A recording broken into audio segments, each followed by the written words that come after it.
తెలంగాణ రాష్ట్ర రాజకీయాల్లో ఒక్కసారిగా హీటెక్కింది. మాజీ ఎమ్మెల్యే శంకర్ నాయక్ సంచలన వ్యాఖ్యలు చేశారు. ఇప్పటికే నాకు 50 నుంచి 57 సంవత్సరాలు ఉన్నాయి. బతికిన కాడికి చాలు, సొంత పార్టీ నేతలకే సంచలన అనగా వార్నింగ్ అయితే ఇచ్చారు అంటూ వార్తలు అయితే వస్తున్నాయి. బీఆర్ఎస్ కు ఊహించని బిగ్ షాక్. వీడియోను స్కిప్ చేయకుండా ఎండ్ వరకు చూడండి, ఇన్ఫర్మేషన్ పూర్తిగా అర్థమవుతుంది.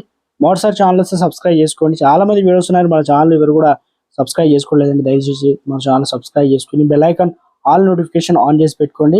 వీడియో లైక్ చేయడం మాత్రం మర్చిపోకండి. మిత్రులందరికీ వీడియోను షేర్ చేయండి, డైలీ ఫాలో అవుతుండండి.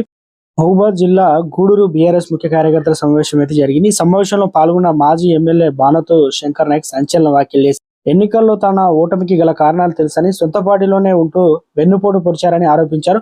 ఒక్కొక్కరి సంగతి చూస్తానని హెచ్చరించారు. నా బిడ్డను పెళ్లి చేసి అమెరికాకు పంపిస్తా, కుమారుడిని ఏదో ఒక ఉద్యోగంలో పంపిస్తా, నాకేం పని లేదు, ఇప్పటికే నాకు 54 సంవత్సరాలు దాటాయి, బతికిన కాడికి చాలు, శంకర్ నాయక్ వేట మొదలైంది, నా సత్తా ఏంటో చూపిస్తా అని హెచ్చరించారు.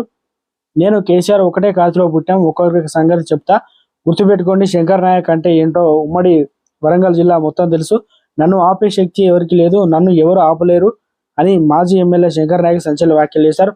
మండల నాయకులు చెప్పినా వినకుండా నేను మన ఎంపీపీ జెడ్పీటీసీల పేర్లను ప్రతిపాదన చేసిన దానికి నన్ను క్షమించండి. నుంచి మీరు చెప్పిన పేర్లతోనే నేను ఏకీభవిస్తా. అందరూ కలిసికట్టుగానే ఉంటే మళ్ళీ మన పార్టీ అధికారంలోకి రావడం జరుగుతుంది. కాంగ్రెస్ ప్రభుత్వం మనం చేసిన అభివృద్ధి పథకాలను పంపిణీ చేస్తున్నారు. మనం ప్రతిపాదించిన కళ్యాణ లక్ష్మి చెక్కులను పంపిణీ చేస్తున్నారు. వారు చెప్పిన 6 గ్యారెంటీల పథకాలు ఒకటి కూడా ముందుకు కొనసాగవు. మళ్ళీ అధికారంలో వచ్చేది మనమే అని కార్యకర్తలను ఉద్దేశించి శంకర్ నాయక్ వ్యాఖ్యానించారు.